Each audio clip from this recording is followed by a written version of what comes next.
Ya, baiklah. Selamat siang semuanya. Assalamualaikum warahmatullahi wabarakatuh. Ya, di siang yang panas ini, ya panas banget ya di luar ya. Ya Allah, kayak dari Cijerah panas banget tadi Bapak, ya ampun. Semuanya udah pada makan? Tapi oke lah ya, sehat ya. Alhamdulillah ya. Alhamdulillah sehat ya. Oke. Ada yang nggak hadir?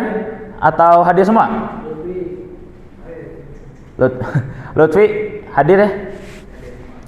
Coba Bapak absen dulu.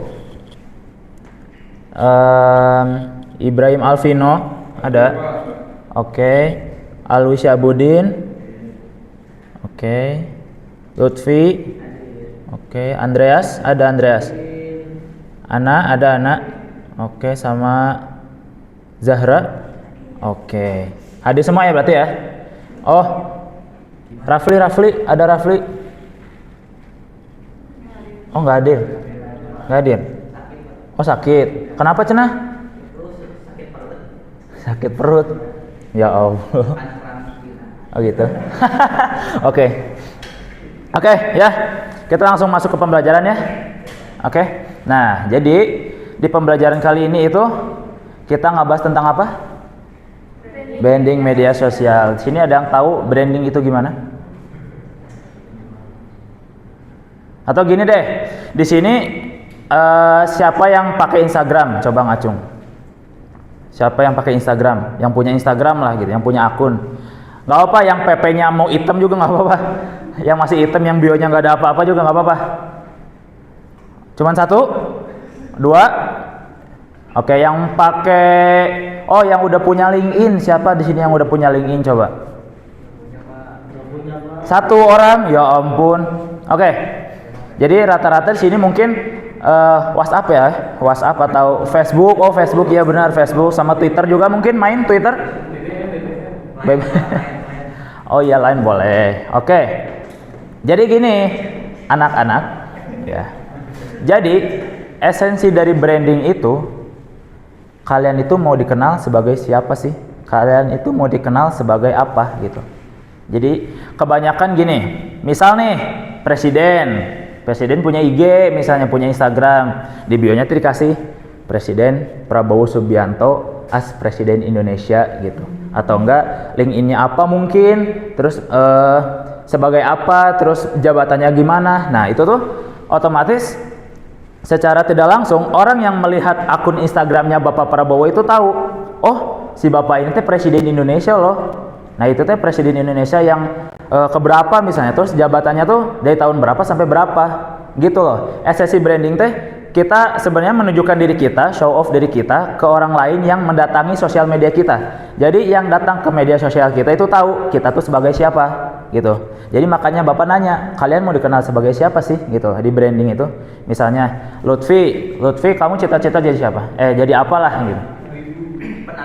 Penari latar. Oke. Jadi nanti misalnya Lutfi punya Instagram, terus di bio-nya dikasih tuh, ada kan kayak fitur-fitur milih sebagai profesi apa gitu kan. Ada penari latar, ada penari gitu kan. Nah, itu dicantumin. Jadi orang-orang pas ngebuka Instagram Lutfi tuh, oh, ternyata si Lutfi tuh penari latar loh gitu loh.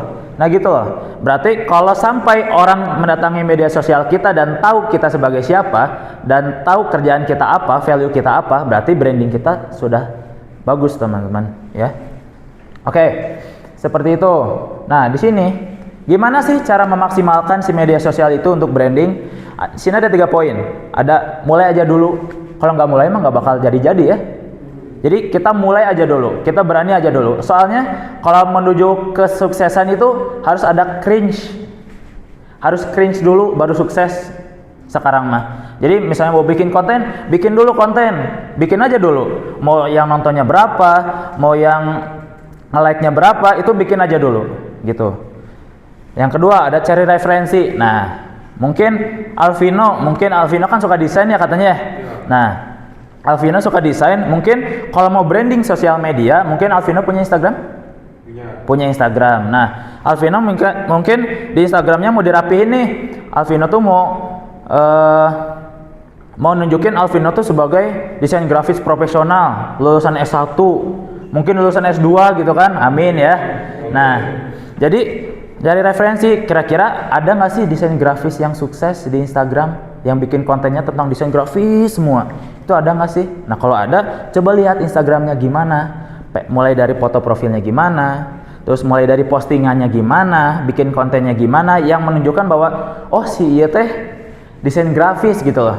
Gitu, mungkin ada di bionya mau order via DM gitu kan, biasanya gitu kan kalau bisnis-bisnis ya, order via DM misalnya, atau enggak desain grafis, fotografer atau siapa gitu kan. Nah kayak gitu, jadi cari referensi dulu kalian mau jadi apa. Nah misalnya kalau mau jadi fotografer, ya cari referensi media sosial yang membahas tentang fotografi. Itu sosial medianya gimana tuh, mulai dari layoutnya segala macamnya gitu lah, biar kita ada referensi lah setidaknya, patokan buat lebih naik lagi kayak referensi kalian itu gitu. Oke, yang ketiga ada maksimalkan fitur yang ada. Nah, seperti yang Bapak sudah bilang tadi, di Instagram itu, terutama di Instagram ya, karena emang seringnya pada pakai Instagram ya. Kalau WhatsApp mah cuman yang nge-save nomor doang, ya nggak sih? Ya kan? Nah, kebanyakan yang pakai Instagram. Nah, di Instagram itu ada yang namanya Instagram bisnis, gitu kan? Terus ada yang dimana Instagram bisnis itu, kalau misalnya kita daftar di Instagram bisnis, kita itu bisa ngelihat traffic akun kita, traffic konten kita tuh ditontonnya berapa, sama berapa orang, yang like-nya berapa orang, dijangkau sama followersnya tuh berapa orang, sama yang non followersnya tuh berapa orang, gitu kan? Nah itu cocok banget buat kita yang untuk mulai branding sebagai diri kita sendiri gitu. Nah di fitur Instagram juga ada kayak tadi Bapak sudah bilang, ada yang judul nih.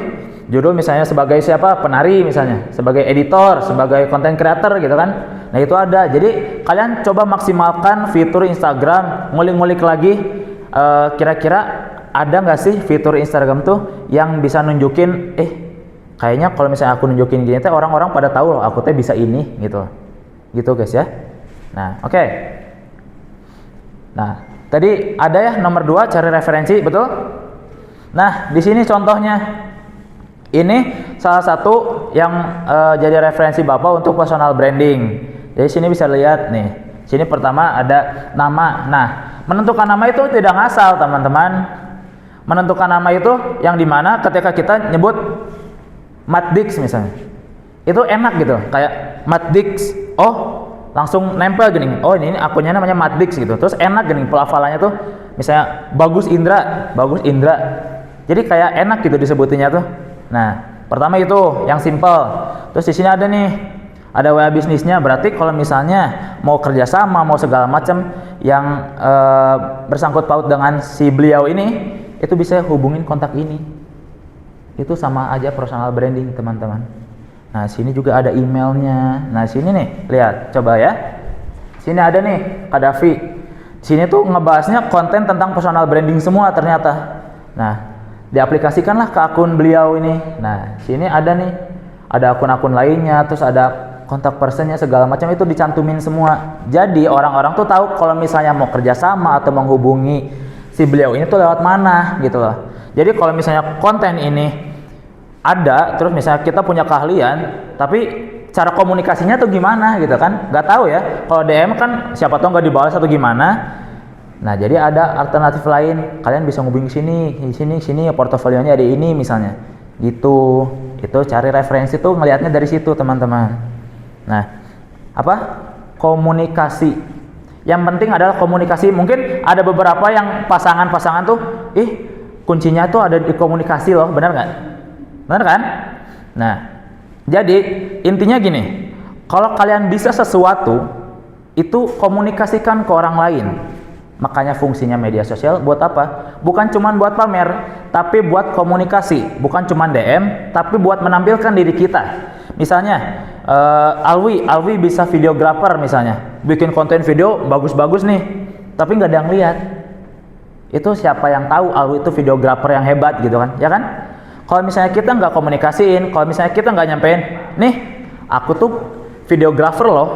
Ini video-video aku. Nah, gimana orang-orang bisa tahu gitu? Gimana personal branding itu bisa tercapai begitu? Yang penting adalah komunikasi. Nah, sini ada 3 poin. Ada share, ada fokus tujuan, ada konsisten. Nah, yang paling susah itu paling akhir, teman-teman. Pertama share. yang kata Bapak tadi sudah bilang, komunikasikan, share semuanya, share progresnya, share hasilnya, share yang kita bisa tuh apa, itu share semua. Nggak apa-apa, mau bilang cringe lah, mau ada yang bilang pamer banget sih lu, gitu kan, nggak apa-apa, karena dengan itu kalian percaya diri aja, kalian itu udah satu langkah lebih maju dari yang bilang cringe, dari yang bilang pamer, itu udah satu langkah lebih maju untuk personal branding kalian. Nah yang kedua, ada fokus tujuan. Kalian fokus tujuan kalian tuh mau nge-branding kemana sih? Kalau misalnya sebagai fotografer, ya udah konten kalian fotografi semua, mau foto, mau behind the scene-nya, mau konten edukasi tentang fotografi, pokoknya fokusnya ke satu niche gitu, di satu tujuan, satu materi. Nah yang terakhir konsistensi. Nah, kalau semuanya udah dapat, kalian tinggal konsisten aja. Misalnya ngupload nih di jadwal, misalnya 1 minggu 3 kali, ya udah 1 minggu 3 kali, Senin, Selasa, Rabu misalnya. Itu konsisten. Karena konsistensi itu adalah kunci kesuksesan. Jadi, kalau ini 2 udah dapat, tapi nggak konsisten itu sama aja. Misalnya ini udah dapat nih, fokusnya kita mau jadi desain grafis misalnya, mau nampilin desain-desain kita di Instagram, tapi kita jarang upload, tapi kita jarang bikin portofolio. Terus buat apa gitu? Yang nontonnya juga, ini mah postingan tahun lalu, sekarang mah meren udah nggak jadi desain grafis lagi. Kan ada kemungkinan kayak gitu ya. Nah, personal branding kita jadi kurang maksimal gitu. Nah, sini ada benefit branding tuh apa sih, Pak? Ada 3 poin lagi. Ini 3 mulu ya. Padahal yang menang 2 ya. Oke, sini ada meningkatkan kredibilitas dan kepercayaan. Misal, meningkatkan kredibilitas dan kepercayaan itu gimana? Jadi misalnya kita sebagai videographer, halo, ya, oke. Sebagai videographer, gimana sih orang-orang percaya bahwa kita tuh videographer yang jago? Gimana sih? Ya berarti ngasih hasilnya dong, ngasih lihat hasilnya dong. Kalau hasilnya bagus berarti udah, si Ima jago gitu kan? Nah, meningkatkan kepercayaan untuk penonton, untuk halayak luas gitu. Jadi percaya kita tuh sebagai apa? Terus kita tuh dipercaya sebagai jago atau enggak gitu di hal itu tuh. Terus yang kedua ada memperluas jaringan dan peluang karir. Seperti yang Bapak sudah bilang dan tadi ada referensinya. Misalnya udah ngonten, terus udah bikin video segala macam, ngubunginya kemana? Cara ordernya gimana gitu kan? Itu memperluas peluang karir kita sama jaringan. Kebetulan mungkin si Ima suka ngonten, terus ada satu konten creator juga yang bilang, bro aku punya ini nih komunitas konten creator, mau gabung nggak? Nah itu bisa juga jadi memperluas jaringan kita. Jadi kita memperluas jaringan, jadi dunia kita tentang konten creator semua, teman-teman kita tentang konten creator semua gitu kan. Nah yang terakhir ada membantu diferensiasi diri. Jadi branding itu juga bermanfaat untuk membedakan diri kita dengan yang lain. Misal videografi lagi nih, Alwi suka videografi, tapi videografi Alwi itu lebih ke yang otomotif, yang jedak-jeduk misalnya. Nah, terus Lutfi itu suka videografi juga, tapi videografinya sinematik alam. Beda kan? Nah, dengan personal branding yang udah bagus, penonton tuh bisa bedain gitu. Ternyata kalau misalnya mau nge-shoot alam tuh kasih Lutfi nih, bukan kasih Alwi dong. Masa shoot alam jedak-jeduk kan nggak mungkin, gitu kan? Bisa aja sih, cuman kan kurang ya. Nah kalau misalnya, butuh video motor nih yang jedak-jeduk kan biasanya ada nih. Nah itu kayaknya bukan ke Lutfi deh, kayaknya ke Alwi aja. Soalnya Alwi suka bikin konten jedak-jeduk misalnya, kayak gitu. Jadi membedakan diri kita dengan orang lain, gitu. Oke. Mungkin ya materinya cukup segitu saja dari Bapak. Sekarang Bapak mau nanya deh ya, atau mungkin ada yang mau bertanya atau mau ditunjuk aja? Saya ingin bertanya. Boleh, silahkan. Saya kan cita-citanya pengen jadi penari latar. Ya. Sekarang saya itu tergabung di suatu komunitas namanya Evertrim. Iya. Itu adalah grup dance cover. Iya. Di daerah Bandung ya. Ya. Kamu masuk dance cover juga? Ya. Oke, terus? Ya, terus gimana? Saya tuh kalau ingin branding diri saya di media sosial takut dihujat gitu. Takut dihujat? Biar mental saya kuat. Gimana? Biar mentalnya kuat. Oke, itu aja? Udah? Oke. Jadi gini Lutfi ya. Pertama, tadi Bapak sudah bilang, udah kita belajar bodo amat lah sama yang bilang cringe gitu, sama yang ngehujat, karena nggak semuanya tuh harus disukain sama orang, paham nggak? Misalnya Bapak nih sebagai guru kalian, penjelasannya seperti ini. ada yang masuk, ada yang ngahulang, ada yang tidur, ya kan? Hey, Andreas, oke ya? Ada yang ngahulang, ada yang masuk, ada yang enggak. Jadi enggak semuanya bisa ngerti, enggak semuanya harus suka. Tapi target kamu fokus nih branding kamu sebagai penari. Ya udah, kamu fokusnya ke viewers yang penarinya, yang menarik atau enggak tertarik dengan tarian kamu gitu loh. Misalnya, ih bagus banget kak tariannya, segala macam. Terus ada, ih request lagu ini, kamu ladenin tuh request lagu ini, set. Jadi memacu apa ya namanya, dunia kamu tuh ngubek di situ terus gitu. Oke, gitu ya, terjawab ya. Oke, mungkin dicukupkan ya untuk pertanyaannya dari Lutfi saja. Dan Bapak punya tugas buat kalian untuk minggu depan. Jadi tugas kalian itu coba bikin satu akun Instagram, atau enggak akun Instagram kalian deh. Itu coba bionya dilengkapin lagi. Tadi yang sudah Bapak kasih tahu gimana nyantumin apa segala macam, terus mulailah posting-posting apa yang kalian mau brandingkan diri kalian gitu. Gitu ya, cukup ya. Nanti minggu depan dikumpulkan di Google Classroom. Nanti Bapak lihat satu-satu minggu depan. Oke? Ya, terima kasih semuanya atas perhatiannya. Semoga semuanya bisa mendapatkan info yang bermanfaat. Sekian dari Bapak. Wassalamualaikum warahmatullahi wabarakatuh. Waalaikumsalam. Oke.